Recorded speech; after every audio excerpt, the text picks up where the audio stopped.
নির্বাচন হতে দিচ্ছে না, মানে তারা মনে করছে তাদের নিজস্ব এজেন্ডাগুলো বাস্তবায়িত হয়ে নির্বাচন করলে তাদের জন্য সুখকর হবে, তারা আরও স্ট্রংলি থাকতে পারবে, তাদের সব দিকে তারা যেভাবে চাচ্ছেন সেভাবে হবে। কিন্তু আমার কথা হলো, আপনারা তো এটা চিন্তা করছেন না দেশটা থাকবে কিনা, দেশের মানুষ বাঁচবে কিনা, তারপরে না আপনি এজেন্ডা করে 3 বছর 2 বছর পরে যা ইচ্ছা করবেন। আপনাকে আগে মানুষকে বাঁচিয়ে তারপরে না আপনি এগুলো করবেন। আপনারা তো প্রথম ধাক্কায় ভেঙে ফেলছেন, আপনার পুলিশকে ভেঙে ফেলছেন। আরে পুলিশ তো একটা বন্দুকের মতো, এটা দিয়ে ডাকাতিও করা যায়, ডাকাতকে ধরাও যায়, মারাও যায়। তো তুমি যদি বন্দুকটাই ফেলে গেলো তো তুমি আর কি নিয়ে থাকবা? আমাদের দেশটা এইভাবেই করা হয়েছে এবং বর্তমান সরকার এইভাবেই করছেন, যেহেতু ওনাদের কোনো অভিজ্ঞতার অভাব। জ্ঞানী মানুষ, ভালো মানুষ, কিন্তু ওনাদের অভিজ্ঞতার অভাব। আর যারা ওনার সঙ্গে ওনার ক্লোজ হিসাবে মাস্টার মাইন্ড ইত্যাদি যারা আছেন, ওনার ঘনিষ্ঠজন, তারা আসলে আমি মনে করি তাদের রাজনীতি সম্পর্কে তাদের পরিপক্কতা অনেক কম এবং দেশ পরিচালনার ব্যাপারে তারা মোটেই কোনো অভিজ্ঞ নন এবং তারা ভুলভ্রান্তি করতেই পারেন। আমার ধারণা তারা করছেন বলে আমি মনে করি। এই ঈদে জামা জুতো অ্যাকসেসরিজের ডিসকাউন্ট। নিষেধের পক্ষে নই আমরা।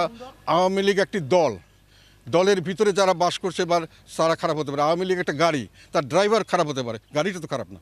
কাজে এইগুলো জিনিস বুঝতে হবে। তো এগুলো না বুঝে দেশের একটা বিশাল অঙ্কের জনসংখ্যাকে বাইরে রেখে আমি আমার ইচ্ছা মতো যেটা হাসিনা করতে চেয়েছিল, এই হাসিনার ফেসিবাদী এখন আবার দেখছি যে অর্ধেক লোককে বাদ দিয়ে ইলেকশন করবে জোর করে, এবং জোর করে আমাদেরকে নিয়ে আসবে, কাউকে জোর করে বাদ দেবে।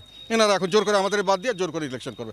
এই ইলেকশন গ্রহণযোগ্য হবে না। এই ইলেকশনে দেশে কোনো স্থিতিশীলতা আসবে না এবং দেশ আরও সামনের দিকে সংঘাতময় দুর্যোগপূর্ণ অবস্থা চলে যাবে।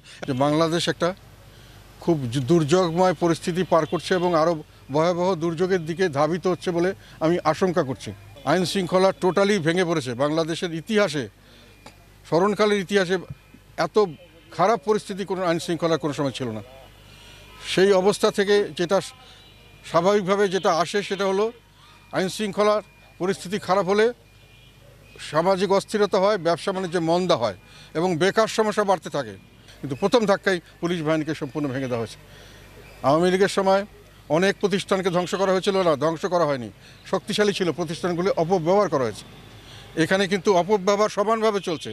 যেমন দুর্নীতি দমন কমিশন অপব্যবহৃত হচ্ছে, যেমন বিচার বিভাগ অপব্যবহার করা হচ্ছে, যেটা আগে বলা হতো অস্ত্র হিসেবে ব্যবহার করা, উইপনাইজেশন অফ দ্য জুডিশিয়ারি, সেটা সমানতালে চলছে সমস্ত।